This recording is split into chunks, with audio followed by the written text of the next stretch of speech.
Hey everyone, it's Amy Adamo from Evolutions, back with you for part 3 in our self-mobilization techniques for the sacrum. Today, in this final segment, we're going to go through rotational patterns. So this is the most complex, probably, of the 3 that I've given you. Complex only because it's hard to relax in these rotational patterns on your own. When you have a therapist and they're placing you into these positions and they're able to resist you exactly the way they want, so much easier. On your own, we do the best we can, just like we did with the other ones. So here's how we're going to do this. You're going to start laying on your back. And I always like to make sure that things are in neutral as best they can be. So hands along your sides, bridge those hips up, give your glutes a little squeeze, and then slowly lower those hips back in and settle in. And you should feel pretty neutral here to start. So we're going to roll right onto the left side. And getting onto your left hip and your left shoulder is key. You don't want to be opened up like this to start.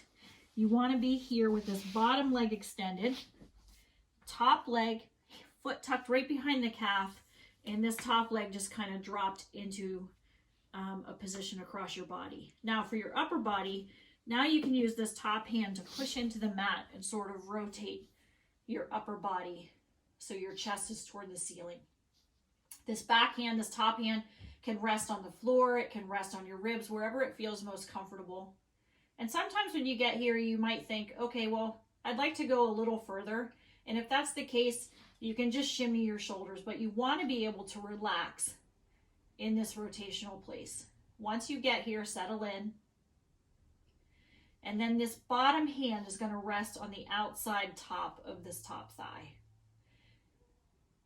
Now, it's here not only as an anchor, but also to create some downward pressure as you push backwards with this top hip. So if I didn't have any pressure here and I pushed backwards, it would rotate me open. So this hand creates some downward pressure so I don't rotate open. And then I push backward with this hip a little bit, this top hip, and then I relax. And each time I relax, you want to relax all the way. Another little push, maybe 2 or 3 seconds. Relax all the way. And then one final push. Pushing back and relax. Now I'm going to slowly come out of this position back to neutral. And sometimes when you're moving back to neutral, that's when the clunk happens. That's when the articulation actually happens. So we're going to go back into that hip rib position. And so I don't lose you on the camera, we're going to switch all the way to the other side. So now I'm laying on my right side, right up on that shoulder, right up on my right hip. I'm extending the bottom leg, and my top leg foot will rest behind the calf. And I have a lot more play on this side at my hip. You can see my knee here comes all the way to the floor. Now again, using my top hand to push my shoulders open a little bit so my chest opens toward the ceiling, and then I might feel like I can shimmy a little further.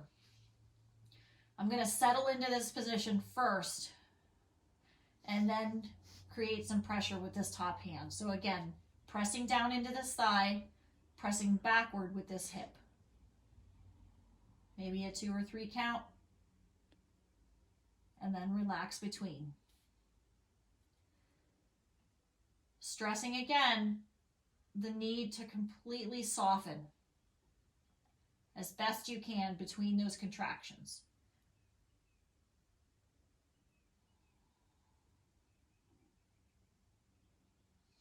Once you finish your third one, getting yourself gently and gingerly back to that neutral segment. One more time with a bridge of the hips.